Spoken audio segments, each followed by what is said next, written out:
In Vietnam, I experienced one day a situation where a OH-6 helicopter, a Cayuse, was making a gun run in the dive.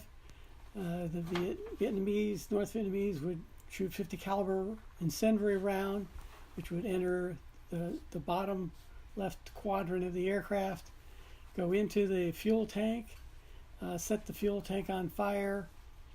The fuel would spill out of the fuel tank and then curve along the bottom of the aircraft. And the other pilots described it as looking like one of those World War II movies where the German fighter is going in to a crash. The airplane was in a dive. The pilot steepened the dive, blew the fire out, pulled it out, flew the aircraft back into the maintenance area, and the whole bottom of the aircraft was burned away. All the sheet metal was gone. There was nothing there but the struts and the self-sealing tanks, which are rubber. So, boy, there was a lot of head scratching on that one. There's about 5,000 rivets down there, and we were trying to figure out how we would ever be able to fix that. And we eventually just boxed her up and shipped it back to the States. But that was a really good example of the phenomenon of the OH-6 helicopter and all that came as in the background to result in that outcome, that very favorable outcome.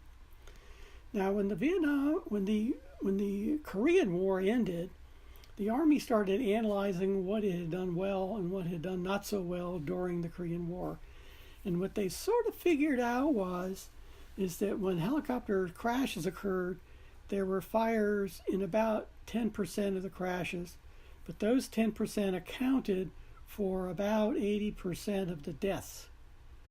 So there was a lot of head scratching going on there, figuring out, well, what can we do to reduce the fire loads on crashing airplanes?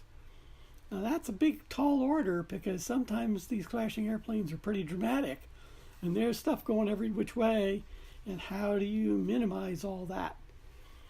So the Army went to NASA Langley down in Hampton, Virginia, and asked them to work on the problem, and they did.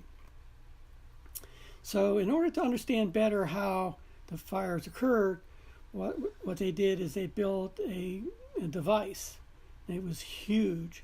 It was 240 foot tall. It was 400 feet long.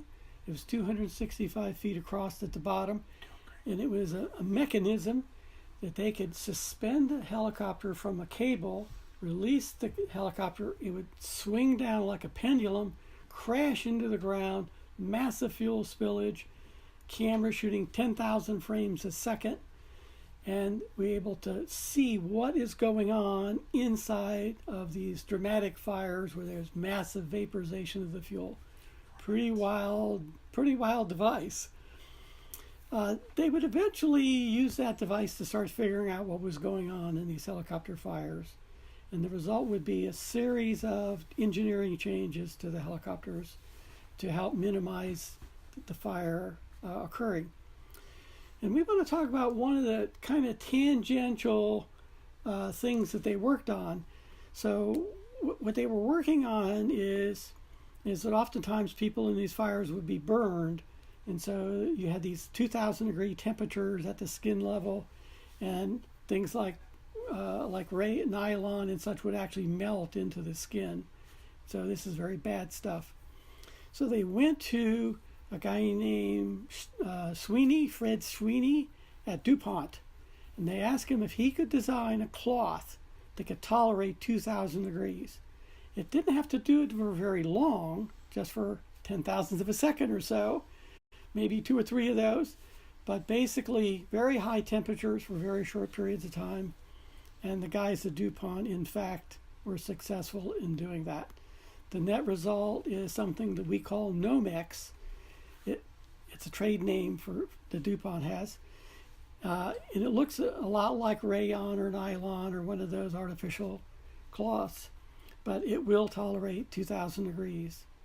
And so basically they've saved thousands of lives because all this combat operation stuff that happened in Vietnam, there just weren't any fires.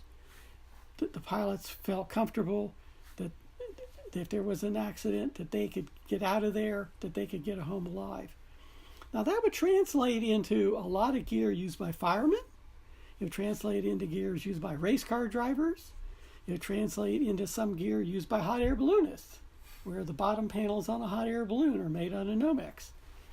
So true innovative, true forward thinking. Boy, I wish I had thought of this kind of idea.